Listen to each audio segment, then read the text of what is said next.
Hello, everyone, and welcome to the 11th episode of the Rising Through Grief podcast. Today, I have Jenna Wilson with us. She is a midwife and a mother, and also a widow, which is what we're going to be discussing today. We're going to be discussing what happened with her husband and the process of healing with that. Thank you, Jenna, for being with us today. Thank you so much. I appreciate you being here. You're such a sweet spirit, and I just love talking to you. Thank you. No, thank you. I'm really grateful for this opportunity. It feels like a blessing to be able to share part of my story. Yeah. And I love that you've been speaking about it so much recently, like, and actually getting yourself out there and sharing your story. It's such an amazing process to go through, and people need to hear it. Yeah. People need to hear the stories. Yeah, that's kind of my guiding light right now because it pretty much by the time each of us reaches the end of our life, whenever that happens, it's pretty likely that we're going to experience someone close to us passing. Mhm. And I feel like the stories and the ways to find your way through that are really, unfortunately, not a big part of mainstream culture or society in this country. And I think it should be. I think it would be really helpful. Yeah, I feel like it too. Definitely speaking about it is so important. Even with my own losses that I've experienced, it's helped immensely to hear the process everyone else goes through to heal from these tragedies in our lives. So, and it's so amazing because I have actually met people who have not lost anyone. And to me, that's so Yeah. shocking because Yeah. yeah, it's just we know so many people, we're surrounded with so many people, and for someone to seriously never have experienced that, it's like a whole nother world and a whole nother experience. And I feel like it's Right. helpful to people who haven't experienced it as well to actually hear stories, because then it kind of prepares them for like moving through a process. Yeah, that's a really good point. I hadn't really thought about it that way. But yeah, it is. It's not an if, it's a when. Yeah. And yeah, it is. It shapes your relationship to life and reality if you're close to it or not. Yeah, I do feel like there's like a fork in the road. And yeah, there's like no close death, and that's one way to live. And then there's the known experience of it. And that, I mean, in my life, that was a fork in my road. Mm-hmm. Yeah, has changed my life. Yeah, for sure it does. I was talking to you earlier about how interesting it is that you're a midwife bringing souls into this realm. And I'm on the opposite side of that, where I'm walking souls out of this realm with my work, and how it's like this completion of a circle. And you personally have experienced the walking in and also walking out with your husband, which I find Yeah. extremely profound. Like, that is an amazing experience. Not that the death was an amazing experience, but just that process of coming full circle with that. It's something special that so many of us don't get to experience. So yeah. I think, yeah, I mean, I think my experience of grief has been informed by being a midwife and kind of being familiar with that side of, I call it a revolving door. Like, yeah, I see the souls come in, and that's a fork point in life. I've seen lots of families do it. I've personally experienced that transformation when a new life comes in. And when my husband passed, everything in my life was transformed again. Mhm. And the spiritual experiences that I had catalyzed by that loss have informed my midwifery work as well. Yes, that's not surprising. Yeah, that's a Yeah. way to look at it. Can you tell me a little bit about your experience with losing your husband, like how it happened, what your journey through that first bit of the process was? Yeah. take a deep breath. I feel the emotions like getting stuck in my face sometimes. Like, Yeah. yeah, it's been over 6 years. It was 6 years in December. Um, it was December 6th, actually. Um, my husband had been training to fly a powered hang glider. He had already had his private pilot's license and was training in this new type of aircraft. Um, and he was scheduled to do his first solo flight on a Tuesday. And I got called to a berth at about 6 in the morning. And I remember getting out of bed with my then 15-month-old, and my husband was on the futon in the living room. I mean, it was like a studio, but it was the other room. And I told him I got called and I had to go. And this was my third birth in 4 days as well. So it was understandable. He was like a little grumpy. He got in bed with my son and I said, call my dad. Like my dad can come hang with Jack, because I knew that he was supposed to fly. So I go to the birth. The baby was born around 10:30, maybe 11. And I was finishing up my postpartum care around 3 o'clock. I was just about to say goodbye to the family, and my phone was on silent, but I happened to glance at it and saw that my husband's friend Brian was calling. And they often would kind of like meet up in their workday, or my first thought was, oh, Matt's phone must have died. He's calling me from Brian's phone.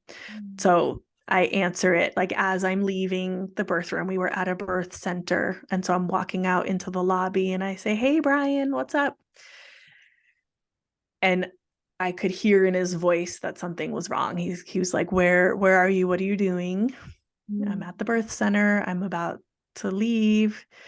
And he's like, let me come meet you. And I knew right away. I was like, Brian, tell me what happened. And he said, let me just come meet you. And then I knew, like, my mind was envisioning hospital beds and like I knew. And I walked outside and I said, Brian, tell me what happened. And he told me. All I remember hearing was Matt was killed in a flying accident. And the next thing I remember is concrete in front of my eyes. I just hit the ground and was saying, no, no, no, no, no. Mm-hmm. And two coworkers happened to be nearby and saw what happened, and they brought me inside, like through the lobby, and then we had our like a little converted garage classroom area, and they brought me in there, and they were guiding me to the couch, but it was like this shock, like fetal position. So I hit the ground and just curled up in child's pose. And that was my mantra, was like, no, no, no, no, no. Mm-hmm. And I did this thing that I'm learning I do. This was, I think, the third time in my life that I had done this like soul scan. I was like scanning the horizon for Matt's soul, and wasn't finding it, and was like, no, like this is a mistake, like we got to reverse this, like where is he? I was trying to grasp a reality that was no longer. And I don't know how I knew this, but in that moment, I knew that if I kept grasping at that reality, it would fracture me from this reality. And like the vision of that for me was that I would end up in a psychiatric hospital. Mm-hmm. And again, without thinking, I was able to transform my mantra of no, no, no to God help me. And I just started saying that over and over. And it was like a release at the same time that it was like something else that I could hold on to, like a higher power. It wasn't religious for me, but it was beyond me. And it Mhm. was a reality that I felt like I could grab onto, like something is going to help me through this. I cannot reach Matt. I can't bring him back, but God help me feels real. And I Mhm. felt the carpet under my fingers.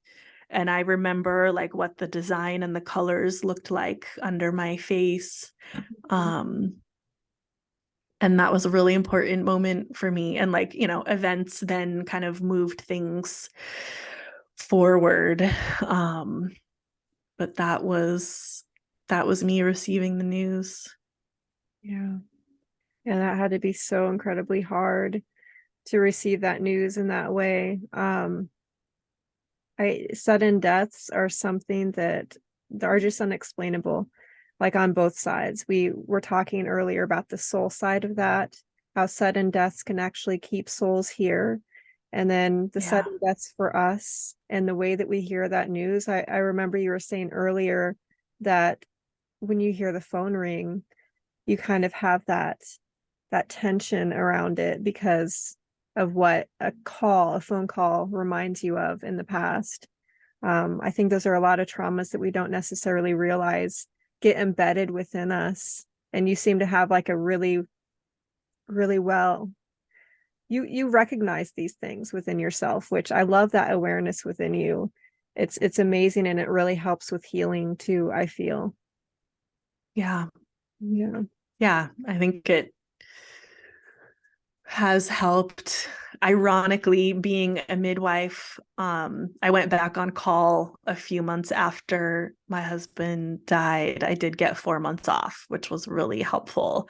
Yeah. Um, yeah, but then I was back on call. I did have a call schedule, so I knew which days I was going to be on call, but it was 15 days a month, and in that context, like a phone call meant something else, that still sometimes would like create adrenaline.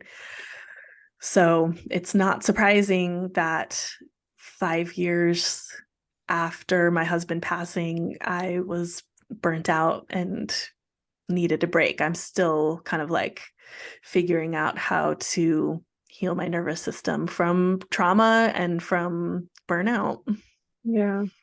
Yeah, and the healing from trauma is such an incredible process. Like it doesn't matter what kind of trauma it is, but with sudden deaths, it's a huge trauma. That's probably one of the Yeah. biggest traumas we'll have in our lives is experiencing that sudden death because you don't have that predictability of it. You don't have time to say goodbye. It's just like a sudden something that happens. And the Yeah. process of healing from that is so incredibly different because we seem to want that closure. We want that closure, and when we can walk someone through that door, we have that kind of closure. So yeah, Yeah. it's amazing like the how deep you've gone into healing and finding different ways of healing that trauma and moving through that. You don't see that too often because people don't have those tools to do so, which is why we're talking and why we're bringing this up to everyone so people are aware that there's several different ways of processing death. Absolutely. Yeah, like you said, several different ways. I mean, I would say infinite. Like the processing can be as unique as the person who's grieving. Yes. And I had spoken earlier about how like I had such a unique experience of recognizing how voicing something that I wanted and needed in this grieving process, like made things happen and things that were really unique, like accompanying my husband's body from the coroner's office to the funeral home. Like usually that's just a day on the job. You know, the funeral home guy goes, picks up the body, transport it. It felt really important for me and my process to be part of that transport and event. Yeah. Um, and it, and I spoke it, and like a little gathering happened. The people I asked to come came, and it was hugely impactful for the release of my husband's spirit, essentially. Should I tell the details, or what do you Yeah, think? I would absolutely love to hear the details of that. Is this the one to do with the Shumash land? Yes. Yes, I would love to hear that story. It's very impactful. Yeah. Thanks. So maybe like the day after my husband's accident, like logistics kind of started trickling in, and I was informed that the next step would be to find a funeral home for my husband's body to be transported to. He was in the coroner's office right after the accident.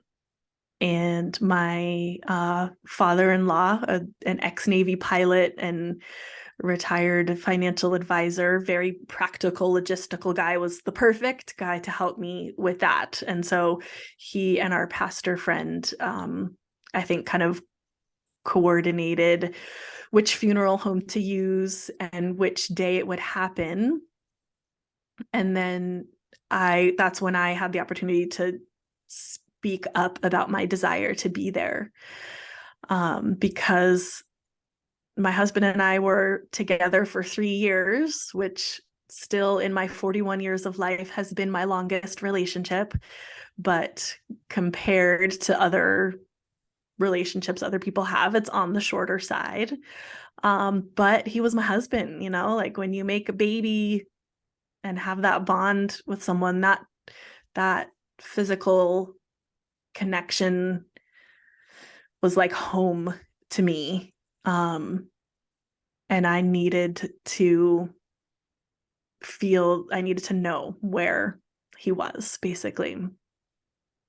And so it was arranged that myself and a few other people close to me would meet at the coroner's office, and then we would kind of caravan to the funeral home, like a funeral procession, you know, where the hearse, all the cars have their headlights on.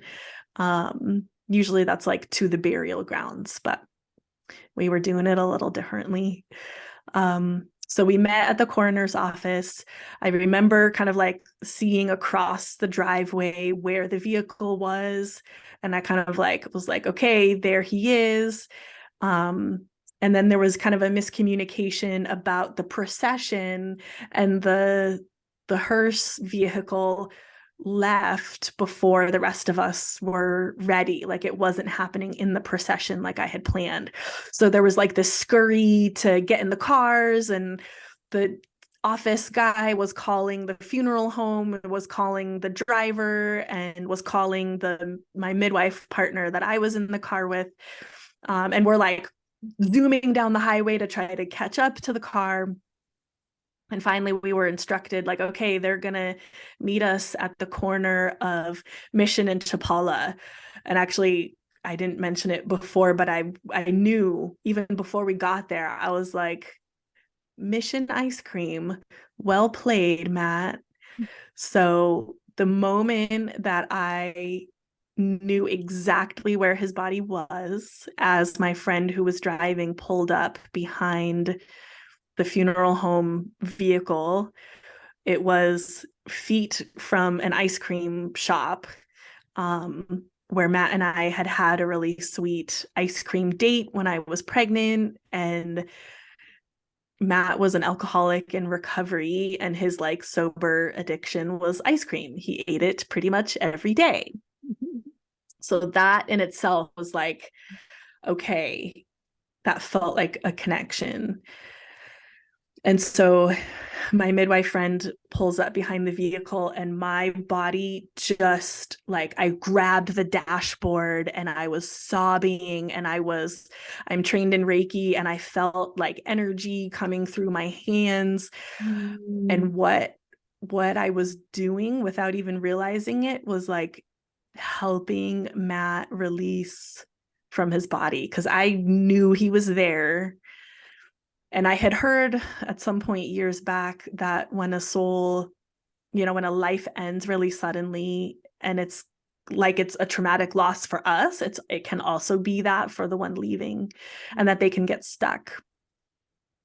And I just knew that that was what had happened. Mhm. Um, Matt, we had a 15-month-old baby. He was over the moon to be a dad. And I just knew that he was like, whoops. Yeah. And yet again, with that kind of like that decision of how to interact with reality, I knew that this was our reality and we had to move forward with it. So I was like doing these energy things, talking to him, sobbing. We drove a few more blocks to the funeral home.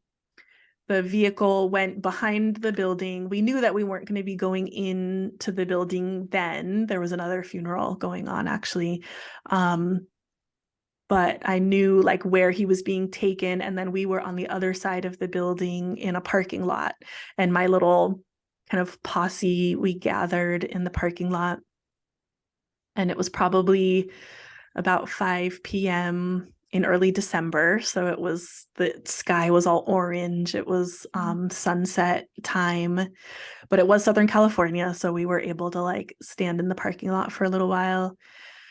My pastor friend said a prayer, and it was for us and like be with us in our sorrow. And it was a sweet prayer. There was nothing wrong with the prayer, but there was a piece missing for me. I kept thinking like, and be with Matt. Like Matt needs support in his transition too. And I think I said something out loud about that. And then I said into this space, felt like a very vulnerable moment again for that like voice activation. I said out loud, I love you, Matt. And then I like leaned on the shoulder of my midwife friend and was crying. And a moment later, I realized that I was hearing geese honking. And I looked up, and actually, I didn't show you before. I got this later. There was a chevron of geese, but they were going that way. That's amazing. um, Mm. Flying directly over us and heading directly west. And as they were passing, my very practical, pragmatic father-in-law looks up and says, I think Matt just said, I love you too. Mm. And the westernmost point of this land that we were on, which in Santa Barbara, California, is Chumash land. And I've been told that the Chumash see the western point of that land, which is called Gaviota Point, as like the western gate where souls exit this plane. Wow. And there's actually another part of the story that I forgot to say earlier, which is that a couple of my friends that were in the group, I think maybe my father-in-law and my friend Brian, they looked up a few moments before I did. And they told me later, maybe the next day or a couple days later, that the chevron of geese did a lead change right above us, Wow. which is where the head goose of the V like drops back in the formation, and a new goose takes the front where they break the wind. Mm. Um, and as they were passing, I looked up and I said, take him with you. And I felt it. I knew where his body was, and I just felt this uplifting of energy, and even felt like I saw kind of like these heat waves, almost like a disturbance in the air. And that was the first night that I slept since the accident. I think that was about 3 days Yeah. after. Yeah. Yeah, that that's so sorry, my throat. Hold on. It's such an amazing story about the different kinds of signs that show up for us after someone passes. And to me, it seems like you really witnessed his soul transitioning into the other realm. It's just amazing. Like when we pay attention, we start to see a lot of things that are beyond our knowledge sometimes. Like, but we can feel how real it is. We can feel how intentional that process is. You and I are both into the book Animal Speak by Ted Anderson. Yeah. Can you tell me a little bit about the significance of the geese? And Yeah. Yeah. So I think probably that night I went home and read about the geese. And geese mate for life, and they're one of the only animals that share parenting duties, where the male is almost as involved as the female. And that was our parenting dynamic. I did take some maternity leave and then went back to work as a midwife. And I actually brought my son to prenatal appointments mostly. But then when I was on call, like going to a birth, my husband Matt had arranged his schedule to be pretty flexible. So he was kind of like the on-call childcare. mm-hmm. And he was thrilled about that. Like he had thought in his past before he met me that like perhaps his boat had sailed to become a parent. Because who knew that he was going to meet someone 10 years younger than him and like as awesome as me to have a baby with, right? uh, and yeah, so he got lucky and just loved spending time with Jack, and would send all of our friends and family like random selfies of Mm-hmm. him and our son. And just like I would come home and be like, how was your day? And he just would like had such a heart-centered way of sharing and be like, I brought him down we had like a harbor area and there was like a grassy area there, and they would go down there and just like lay on the grass, and Matt would just lay there and like watch Jack crawl around or start like pushing the stroller. When he started walking, he'd push the stroller around and just talk to people walking by, and that like filled his heart to no end. Just really simple sweetness and presence with our son. Mm. Um, and then the other aspect of the goose energy is that geese can be really linked to writing, in Ted Andrews' perspective, because of the history of using goose quill pens. Mm-hmm. And I've been a writer, mostly recreational. Actually, I have a couple of pieces published in Midwifery Today in my early doula days. But writing became for me like one of my therapies and processes, and a really important way to just put out of my body like what was happening with losing Matt, and even just day to day, like what I did in a day. I have a whole file of like letters I've written to Matt Mm. directly. um I am working on and still plan to actually publish a book about like our relationship, my grief, these kind of like symbolic aspects, the way that the spirit world shows up for us in ways that are really easy to miss and go unrecognized, but then are really easy to recognize if we give it a chance. And I find it really reassuring and like relieving when I can remember like he's still there. He is looking out for us. I mean, there's the geese have shown up on the 1 year anniversary of the accident. I Mm. actually went to the accident site and did a little ceremony. And as I was getting out of the car, like the first few steps I took to walk, it was actually in an apartment complex.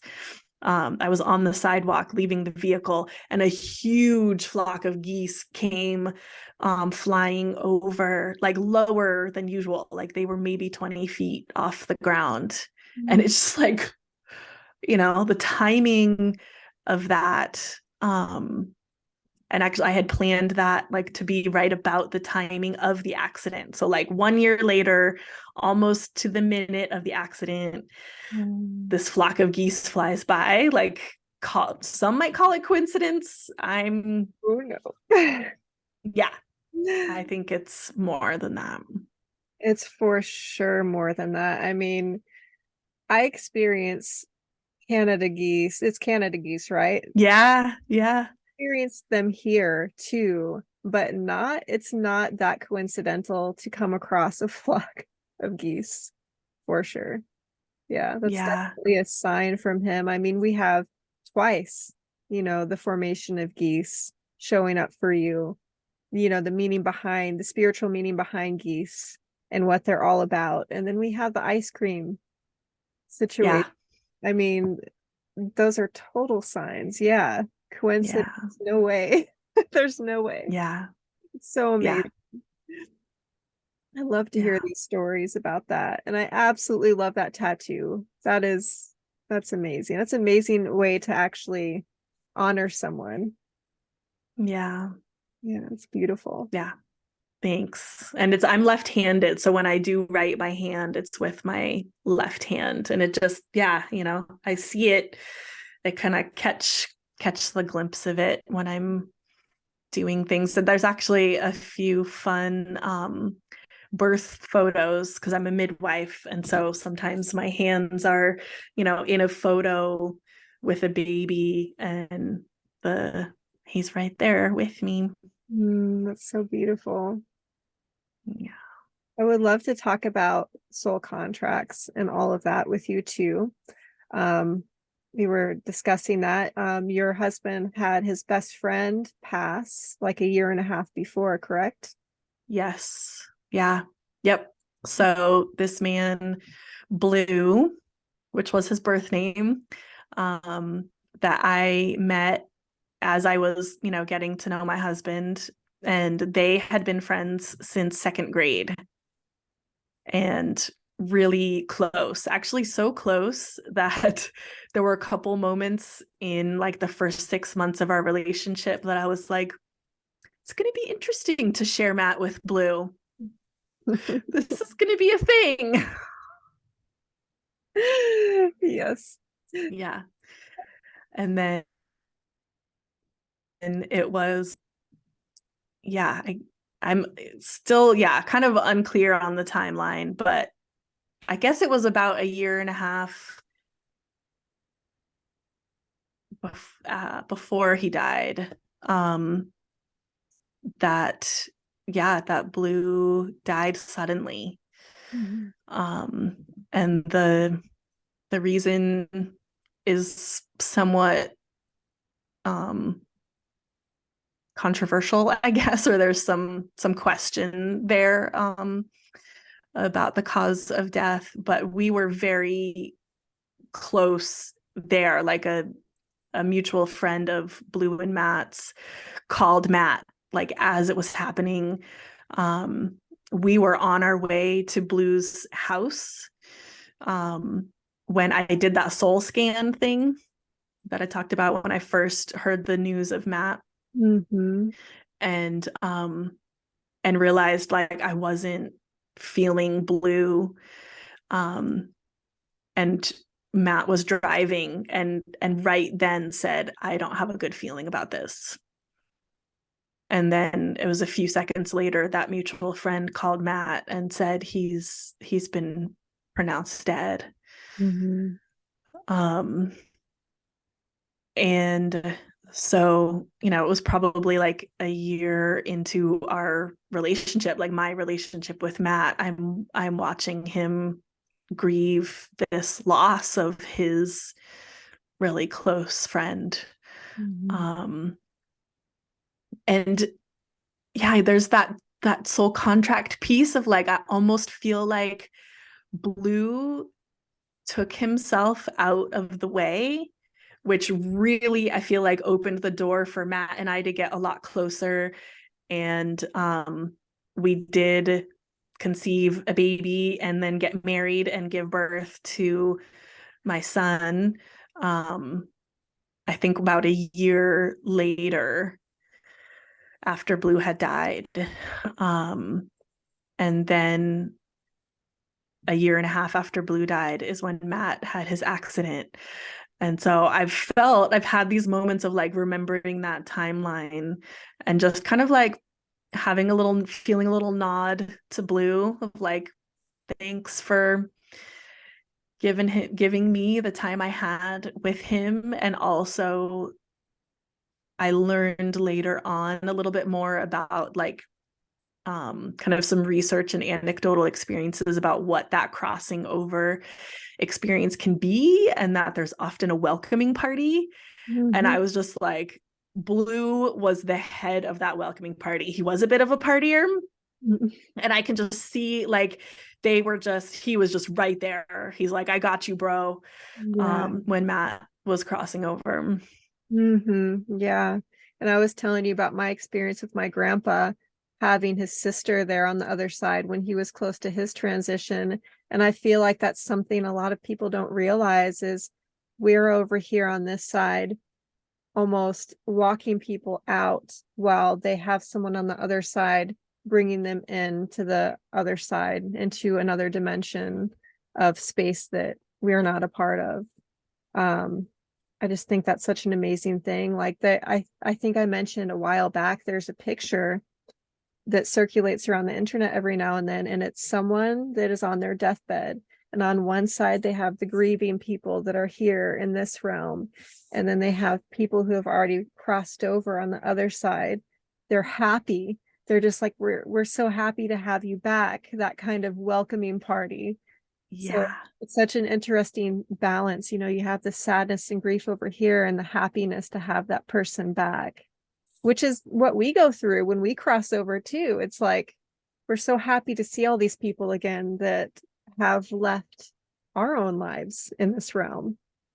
Right. It's something so Yeah. special. There's something really special about that. And Yeah. having people there to bring you to our other home. Right. It's like the welcoming of a baby Yeah. when a new life comes in. There's like, yeah, the welcoming of that new life, the welcoming party. Yeah. And then a really close friend of mine named recently, and it just feels so true that like that soul that's entering life is leaving the spirit world, and the souls on that side are having to say goodbye, like, have a good run. Yes. Like, Oh have a my. good workout at the gym. I mean, I fully view like human life as like a soul workout. Our souls are at the gym and we're learning Mm. karmic lessons, and in a way that makes this life like really important. Mm-hmm. And in another way, like I have this unique perspective, I feel like, of like knowing that Matt's on the other side. And in a lot of ways, for me, it's taken down the fear of death. Mm-hmm. Um, and even like the pressure of this life, like I'm just going to make the most of it. And, if I don't have $1 million in the bank when it's my time, I'm good. I'll see Matt and it's all good. So just kind of, I feel like walking with like a lived knowing of death can be really instrumental for like perspective.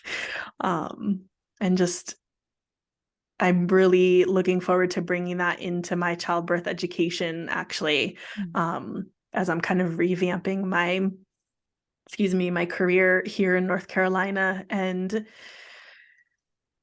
leaving a group practice where I was kind of like part of a thing that was already happening. I'm feeling like I'm growing into my own thing. And part of that is helping couples and families like recognize what's really important to them and like creating their family nervous system in that. Not in the hamster wheel, but like Yep. their this little branch of the family tree that's growing anew.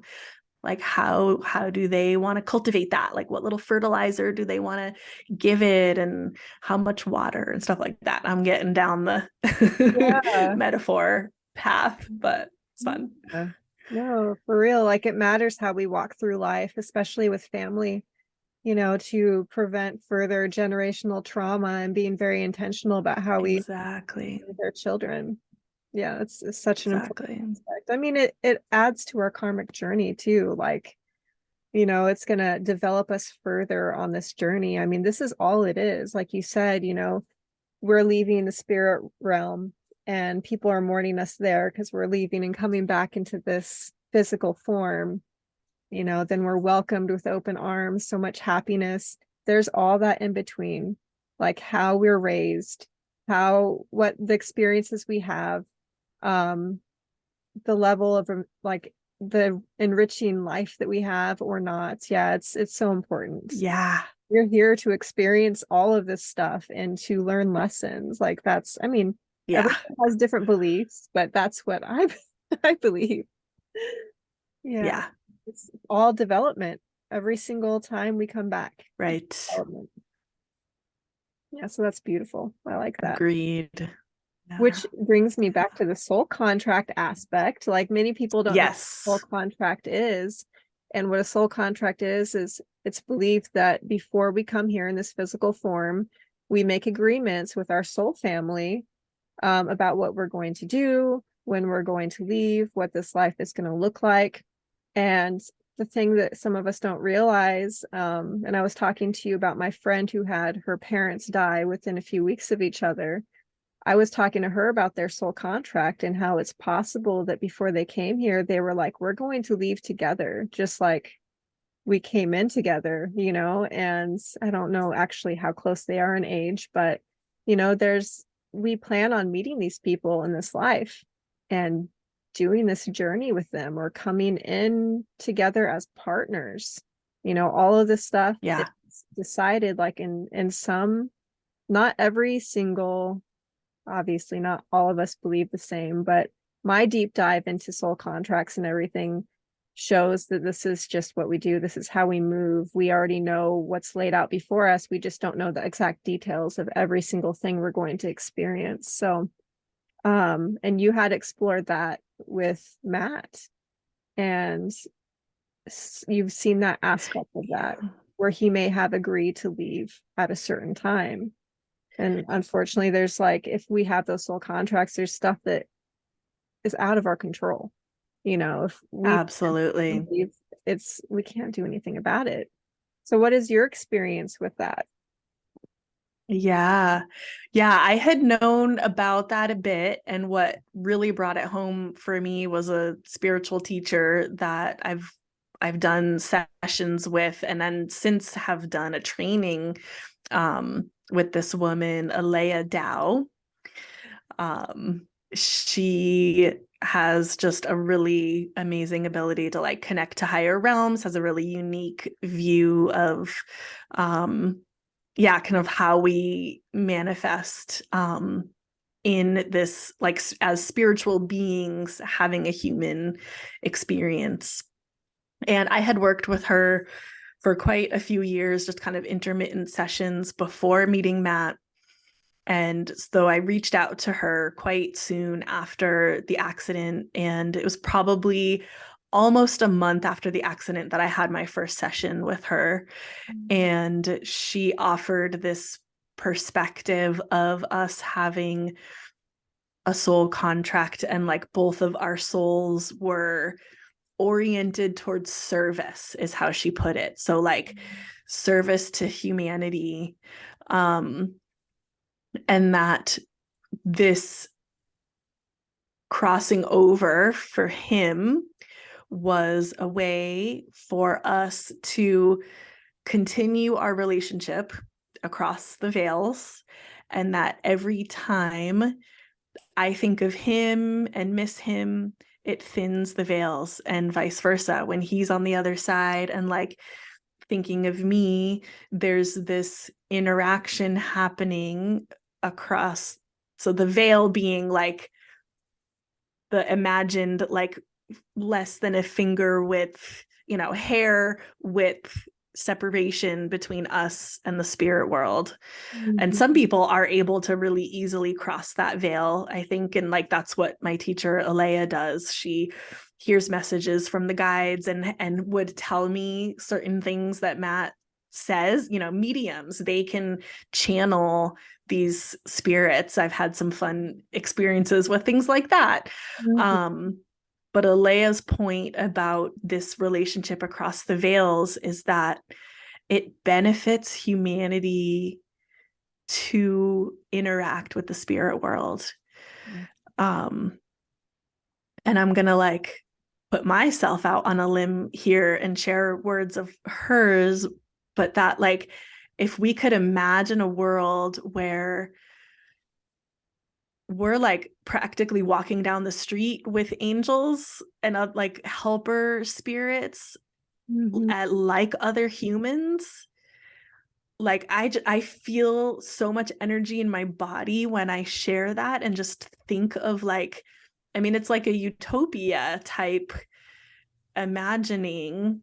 And I think it's accessible to certain people who like think about life that way, but Yes. it's not like the mainstream, right? That's why I say, putting myself out on a limb, it's like that's not how our culture sees spirits and like the afterlife and the other side. Mhm. um but apparently Matt and I's soul contract is to help dissolve that veil. I think that's actually part of what's really motivating me to get our story out there a little bit Mhm. more, with the one other podcast I've been on. And then I had told you I shared on a stage for the Moth Story Slam, the Moth stories that air on NPR.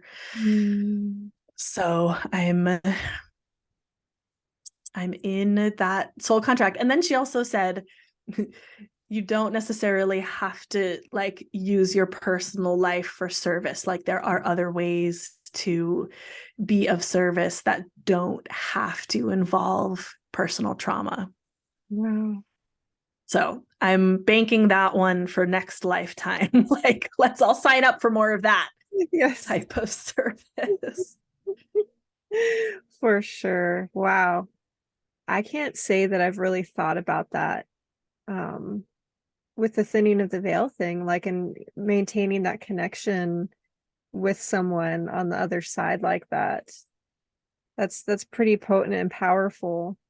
So are you feeling it like more and more all the time that that connection is getting stronger with him across the veil? I am actually, yeah. And it feels counterintuitive and a little ironic that like the connection is getting stronger the longer that he's gone. Mm-hmm. But it does feel really true. I actually was on a spiritual pilgrimage in Egypt in December, so like 2 months ago. Um, and the pilgrimage started on the 6-year anniversary of Matt's accident. Wow. Which was about 9 years since we had met, because Matt and I were together for 3 years and then he had been gone for 6. And numerologically, 9 is a completion year. And it just like, there was so much potency in like completing a certain chapter of what felt for me like my physical grief and connection to Matt. I had actually last year I left the apartment that I had lived in with Matt. I left the town where I had buried his ashes in a cemetery. And so there's been this progression of physical distancing from my relationship with him. And yet I feel like even in it's like transformed. It's gone from like, oh, my husband, to like the vertical spiritual connection across the veils. I had actually like a network chiropractor. It's kind of like energy work. But she said to me just last week, she was like, I'm being nudged to say this out loud, so I'm going to say it to you, but do you talk to your husband? And I said, yeah, maybe not enough. She's like, yeah, I think you could do more. Like, he is available. He wants to support you in what you need. And so I was on the table in the treatment and had this vision of like I do have kind of like a visual meditation of like a line of light, like a core column of light that connects me to spirit. And like he's up there, he's like in the spirit realms. And just spontaneously in this vision, this core column of light turned into a funnel. And Matt was there and he was like, dunk, like putting things that I need in the funnel. I'm like about to teach a childbirth preparation class. And I was like, 7 couples for the class, please. And he was like, dunk, dunk, dunk, dunk. Like, so That's is that amazing. actually going to happen? I hope so. I'll let you know. But it at least like, I don't know. I'm enjoying it. Yeah. It's yeah, I'm not partnered right now, and I hope to be, in the 3D world, but at least in the meantime, I'm like, all right, Matt, like, where is he? Like, this is what I'm asking for, it's like that connection feels strong and real. It's amazing that that message came through your chiropractor too. It kind of shows that there's so many different connections. There's so many ways the people that we have lost connect with other people around us to kind of remind us, hey, make sure you're paying attention to this or that, maintain that connection. Exactly. Right. Yeah, That's why I think it can, sorry. go ahead. I think the more that each person who like has experiences like these, the more that they can talk about them. Yes, we share with each other, and then there's sharing and offering, and someone else can be like, well, I lost my mom when I was 4. And I always think of her when I see this cardinal out the window, like, Yeah. oh, maybe that's like just, I mean, how can it be a bad thing to like inspire people to foster these connections? Yeah, it's interesting because we foster connections with, you hear people talk about guardian angels all the time, like it's nothing, right? It's like you almost get into a car accident and you're like, that was so close. Someone must have been watching over me, and some people refer to that as being God Yeah. protecting them and all that. But you hear guardian angels coming up a lot. And I feel like when we're really close to someone and they cross over, they become that for us.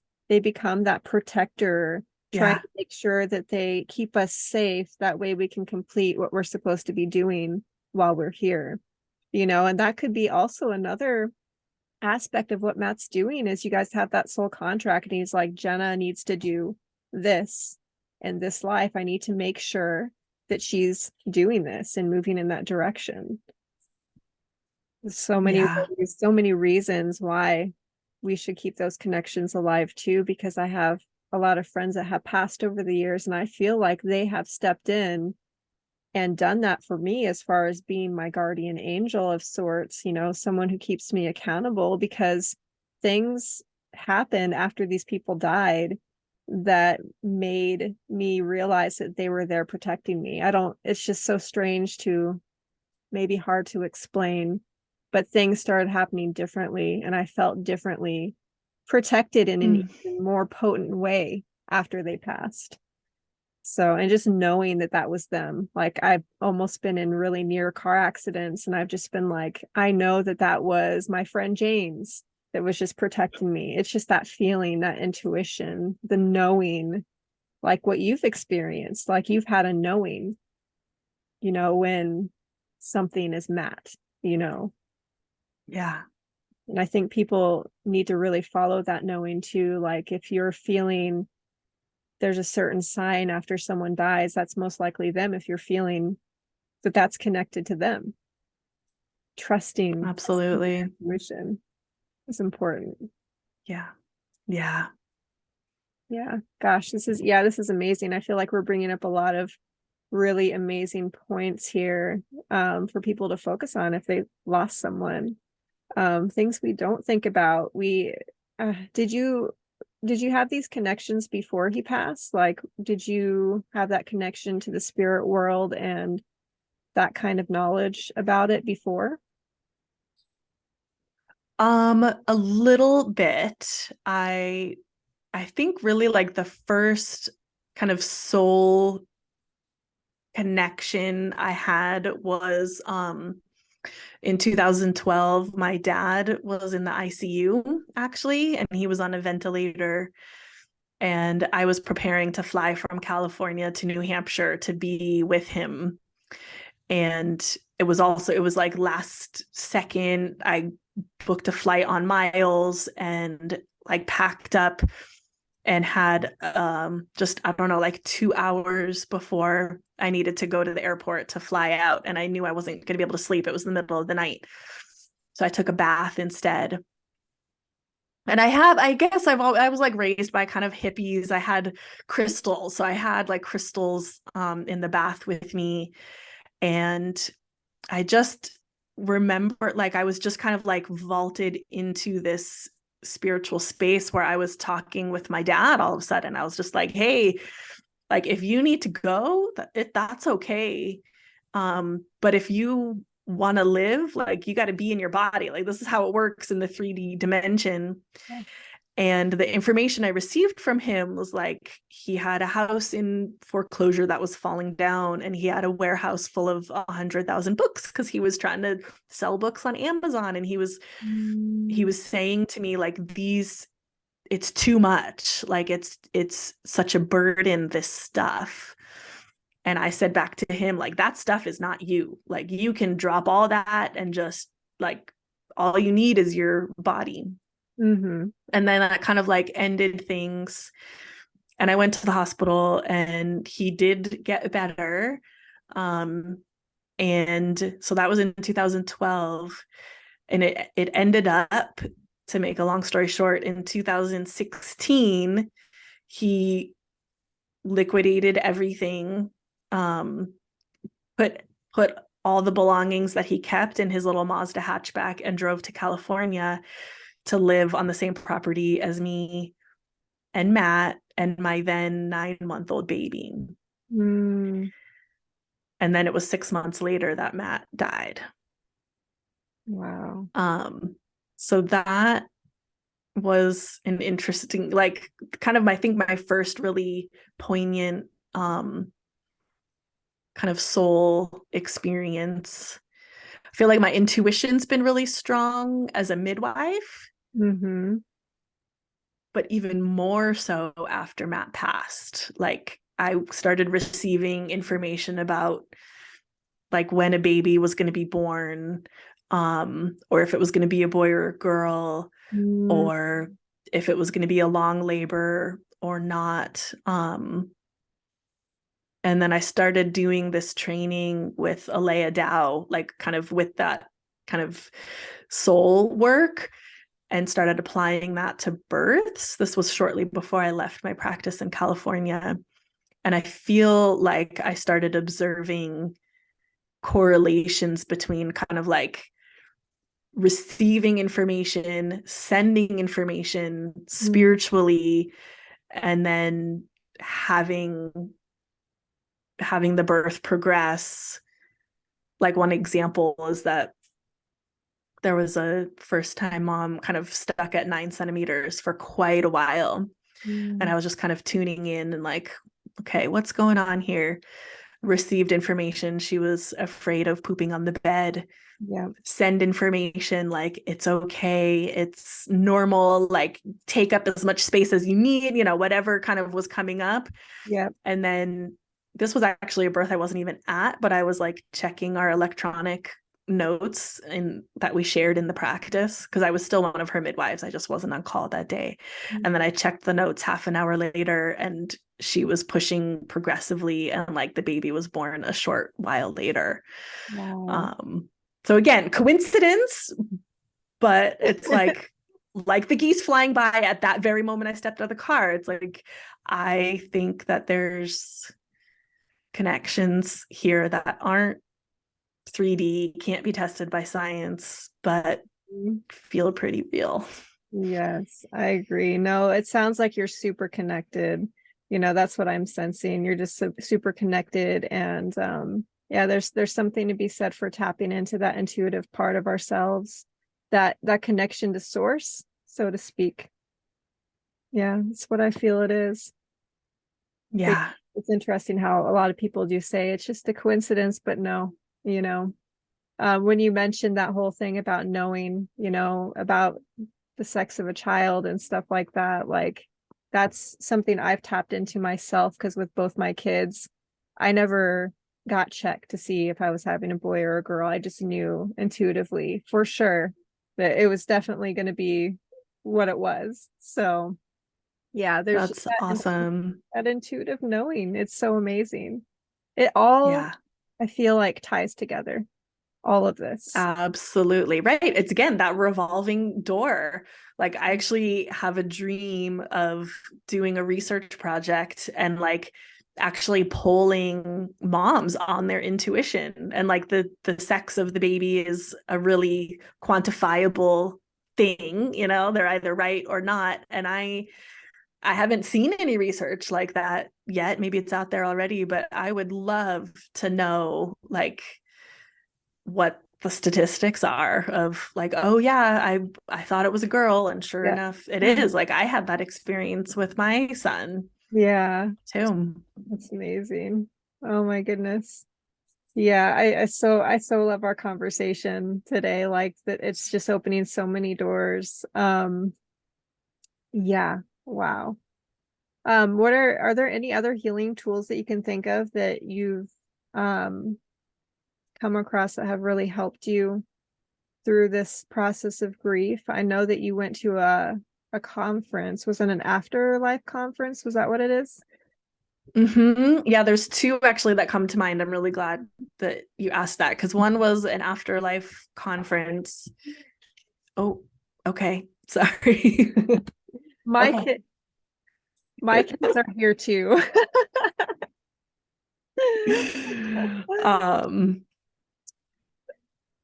so yeah, and that was another one of these, like my midwife friend sent me this email list of just like, I don't know why this showed up in my inbox, but it made me think of you. And I went, and that's when I connected with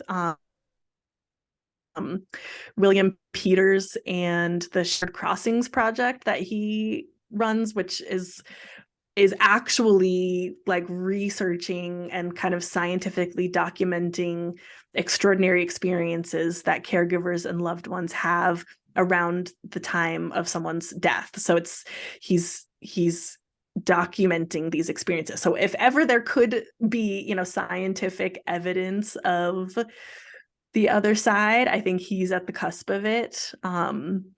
His book that he just published is At Heaven's Door, and is I think it's just helpful to like hear stories. So when people do, have those like, oh, well, I don't know, I thought I heard him talking to me, but no, it's probably just my imagination, like to lean into it a little bit more and trust that connection. Yes. And then for specifically the loss of a significant other, there is an organization called Soaring Spirits International, and they help put on a program called Camp Widow. Mm. And I love that it's like a corny little name, um, but that's what it is. It's a conference for widowed people, um, widows and widowers. I've went to one in person, um, and it just is like a way to be with other people who get it. Like I think we had said earlier, there's like these people who walk, there's a certain path of life. Like you either have close loss in your life or you don't. Mm-hmm. And then again, there's another fork. You've either lost a significant other or you haven't. And it's a type of loss that is unique and can, of course, every spousal loss is different, but you can relate in a different, a unique way. So Yeah. Camp Widow was really helpful. Writing was really helpful. For a little while, drinking wine took the edge off for me. Mm. Um, and then actually part of my like leaving the physical like apartment where I lived with Matt was leaving that grief crutch behind. So I am no longer a daily wine drinker. I actually do it very, very often, not often, very, very rarely, and keep remembering why I don't do it when I do it. I'm like, it just doesn't feel good. And it Mm-hmm. quiets the voices of connection for me. Yes, it's painful and like the disconnection sometimes I think is part of the healing process. Mm. But for me, it's been really important to let that go. And actually, it's been since leaving California and stopping drinking regularly that like I've created these opportunities to start telling my story a little more. Yeah, that's amazing. Yeah, it makes you more connected to not have that. Absolutely. Yeah, and it's interesting because that was that end of that cycle of completion, the number 9, and you left behind so much on that end of cycle. So, and that was also the wine. That's pretty amazing. Yeah. It's an awesome realization. If anyone is not into numerology, it is such a powerful tool, Yeah. and you can see it play out throughout your life. Yeah. Absolutely. Oh, Yeah. awesome. Well, I so appreciate you being on with me today and sharing your story. And I tagged you in a post yesterday that I know you saw about healing in groups. And this is part of that healing as a group. Like it brings people together, like those who have experienced loss and are processing it. Processing in a group is so powerful. Just like what you were saying about, you said Camp Widow, correct? Yeah. Yeah. Processing in a group, it's powerful. Like we can definitely further our healing process with other people and their stories. So yeah, that's why this podcast is Absolutely. a thing, because it's group healing. We need to hear each other's stories and the powerful transformations. And as I say at the beginning of my podcast, like healing is never a completed journey. It's a consistent journey with many different levels to it. Absolutely. Hmm. Yeah. I'm super grateful for this opportunity. You're just such a delight, really easy to talk to and fun to just feel such resonance, like I can say anything um and you get it, and it's nice to feel that. Yeah, I feel a soul connection with you too. Like I just knew as soon as you contacted me, I'm just like, Yeah. yeah, instant Yay. knowing. Yeah. Well, thank you so much for making this happen and doing what you're doing. Really appreciate it. It's Yeah. Oh, yeah. Your story is just, it's going to change so many people. Thank you. Hmm. an honor to share. It's the Hmm. least I can do, right? Let's, That's what we're yeah, here for. We're here for right. helping. And that's your purpose, is helping people. So, yeah. Yeah. Mm. All right. Well, so good talking to you, and I hope you have a great rest of your day. Thank you. You too. Thank you. Bye, everyone. Bye.